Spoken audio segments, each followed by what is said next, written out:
कल जो बात रह गई थी आज हम पूरा करेंगे। इतिहास तो हमें सीखना ही है और कुछ क्रांतिकारियों के नाम जिनको याद किया जाना जरूरी है, थोड़ा हम उसके बारे में जानेंगे। पहले हम आजादी के मायनों को समझते हैं कि आजादी हमें किन मायनों में मिली है। आजादी हमें हर मायने में मिली है।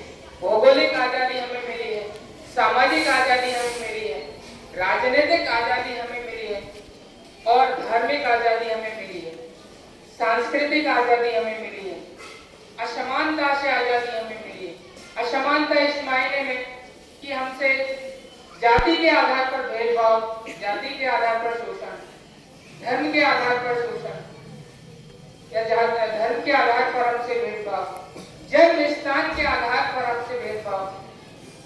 जैसे अंग्रेज बोला करते थे कि हम अच्छी नस्ल के लोग हैं, सुप्रीम लोग हैं, और उनके होटलों में वो लिखा करते थे Indian dogs are not allowed. तो वो हमको स्टेरियोटाइप सोच के समझते थे कि हम पिछड़ी रूढ़िवादी सोच के लोग हैं और हमें उन अंग्रेजों की जरूरत है, वो हमें सभ्य बनाएंगे, हम असभ्य लोग हैं, ऐसा उनका मानना था।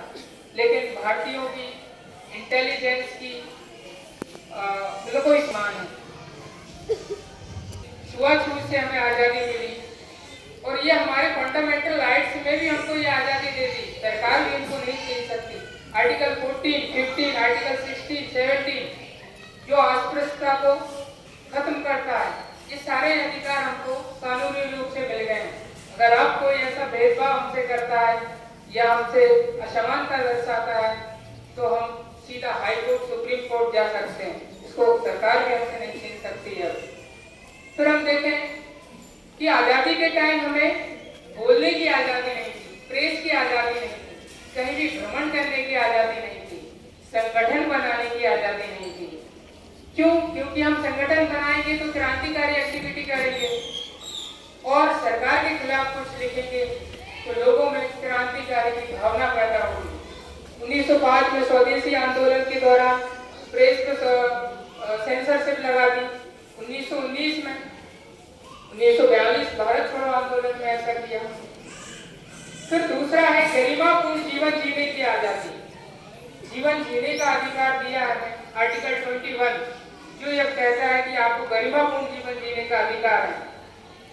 1919 में जलियांवाला बाग में हजारों लोगों पे गोली चलवा दी गई। यह हमारा गरिमापूर्ण और राइट टू लाइफ का वायलेशन था, लेकिन अभी इसको हमें मौलिक अधिकार रूप में दे दिया है। तो हमने इतिहास में देखा, सीखा, हमारे साथ क्या अत्याचार हुए, उनको हमने अपने संविधान में रखा और नागरिकों को वो सारे आजादी, वो सारे अधिकार हमने दिए। फिर इसके बाद हम देखें कि थोड़े इतिहास की कुछ इवेंट्स को देख लें। 1857 ब्रिटिश कंपनी, पहले ये कंपनी थी, फिर ब्रिटिश क्राउन आया, तो कंपनी सिराजुद्दौला और रॉबर्ट क्लाइव के बीच ये लड़ाई हुई जिसमें मीर जाफर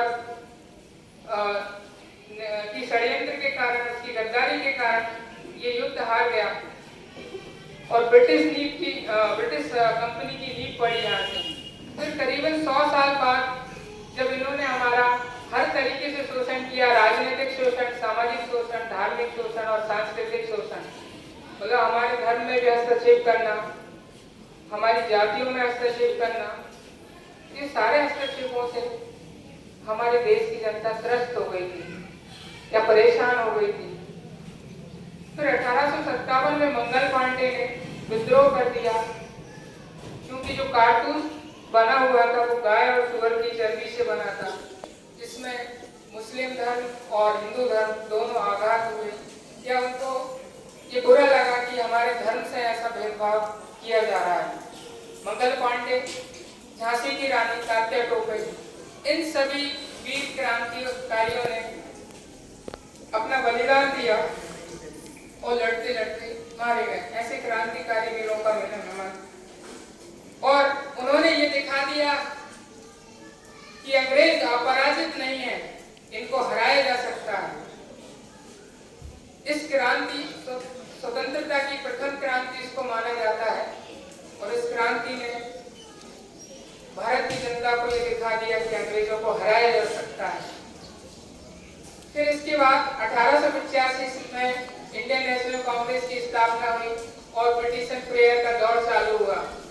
इसके बाद 1905 में स्वदेशी मूवमेंट लॉर्ड कर्जन ने बंगाल की 8 करोड़ पॉपुलेशन को डिवाइड करने की कोशिश की।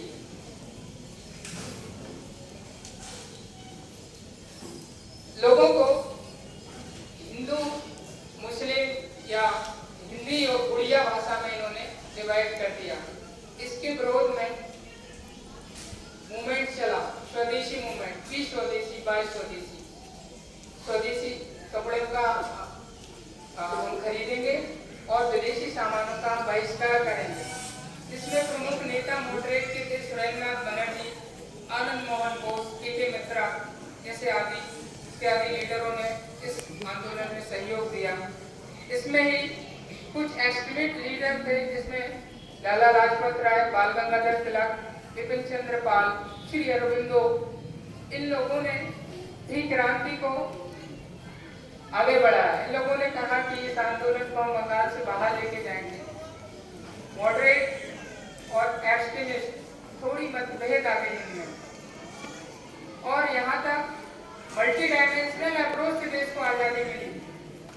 Rabindranath Tagore multi dimensional personality, जिन्होंने अमर सोन बांग्ला, एकला चलो रे, ये संगीत की रचना की उसी टाइम, और अमिंद्रनाथ टैगोर, जिन्होंने भारत माता की पहली तस्वीर बनाई। तो आप देख रहे हैं कि हर वर्ग के लोगों ने देश की आजादी के लिए काम किया, चाहे वो पेंटर हो या फिर वो संगीतकार हो, किसान हो, मजदूर हो या वो छात्र हो, सभी लोगों ने देश की आजादी के लिए बढ़ चढ़ के हिस्सा लिया। फिर इसके बाद 1906 में मुस्लिम लीग की स्थापना भी हुई। साथ साथ इस डेट को याद इसलिए किया जाना चाहिए कि चंद्रशेखर आजाद का जन्म हुआ इसी डेट में। 1907 कांग्रेस दो गुटों में बढ़ गई, एक्सट्रीमिस्ट और मॉडरेट, रमदल और गरमदल में। और इस डेट को इसलिए भी याद किया जाना चाहिए कि भगत सिंह का जन्म इसी डेट में हुआ था। फिर 1908 प्रफुल्ल चंद्र चाकी और Khudiram Bose, Douglas king fort को मारना था, उसकी बग्गी पर बम फेंकना था, लेकिन गलती से अंग्रेजी महिलाओं की गाड़ी को बम फेंक दिया उन्होंने। दोनों को फांसी हो गई और दोनों की क्रांतिकारी शहीद हो गए। 1909 में इन्होंने हमें मार्लियन को सुधार से बांटने की कोशिश की। उसके बाद 1912 गदर पार्टी की स्थापना, लाला हरदयाल, सैन फ्रांसिस्को, अमेरिका से। मतलब देश की आजादी के लिए देश से ही आंदोलन नहीं चल रहे थे, विदेशों से भी आंदोलन चल रहे थे। देशों में भी जहां भारतीय रह रहे थे वहां से क्रांतिकारी एक्टिविटीज को आगे बढ़ा रहे थे। उसके बाद 1914 कॉमगाटा मारू की घटना, जिसमें सिंगापुर से एक सिख जाती है कनाडा के लिए। 372 भारतीय इसमें मौजूद होते हैं, लेकिन कनाडा की सरकार सिख को बंदरगाह पर नहीं उतरने देती है। उसका रीजन है कि वर्ल्ड वार का स्टार्ट होना, प्रथम विश्व युद्ध यहाँ स्टार्ट हो गया था। इस कारण से ब्रिटेन, अंग्रेजों ने सारे सिखों को वापस बुलाया। भूखे थे ये लोग, क्योंकि राशन नहीं था। कनाडा से वापस कलकत्ता आए। कलकत्ता में अंग्रेजों ने सोचा कि इसमें क्रांतिकारी लोग बैठे होंगे और इनको पंजाब की ट्रेन में जबरदस्ती भर दिया जाता है। उस भगदड़ में हमारे 22 लोग शहीद हो जाते हैं। तो इतने क्रांतिकारियों ने बलिदान दिया है कि उनके नाम लेना ही यहाँ संभव नहीं है। इतनी आसानी से यह आज़ादी नहीं मिली है। कितने ही अत्याचार हमारे लोगों पे हुए, कितने ही लोगों को बेदर्दी से मारा गया है। 1915 गांधी जी की एंट्री हो जाती है भारत में, और इसको मैं थोड़ा शॉर्ट करूंगा, कुछ इम्पोर्टेंट इवेंट ही लूंगा मैं। गांधी जी भी एक मैजिशियन थे, देश के जादूगर कहने वाले, छोटे मुद्दे को भी बहुत बड़ा आंदोलन बना देना।